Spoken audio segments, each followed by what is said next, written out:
Hi, good evening, Shannon. Uh, I really enjoyed your post. You gave some very good insight, discussing how the therapist had used open-ended questions, closed-ended questions, and acknowledgement, looking towards the feelings of the clients and things like that.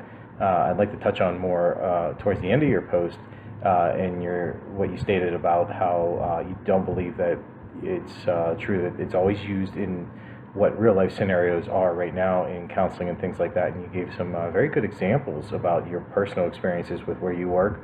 Um, I too have worked in the psychiatric field with mental health for going on almost 20 years now, and had the opportunity to be an individual therapist for a number of those years in substance abuse as well as mental health.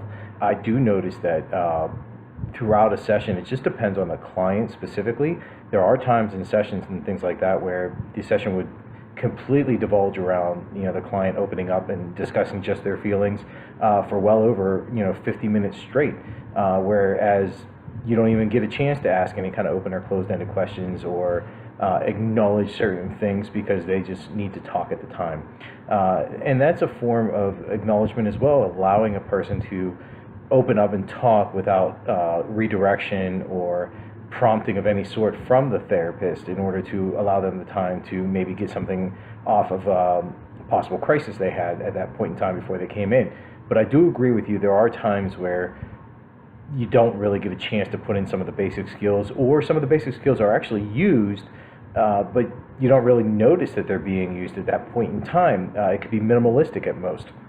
I do believe that there should be times where you prepare for a session depending on the client and your knowledge of their background and why they're there, or if it's a second, third, fourth session, your ability to maybe have open and closed-ended questions prepared for such, but also acknowledge the fact that those sessions do not go as you prepare for sometimes.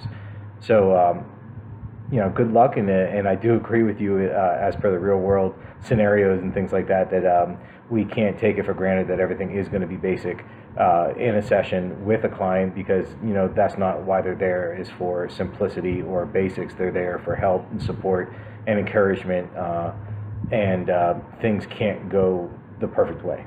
Have a good night.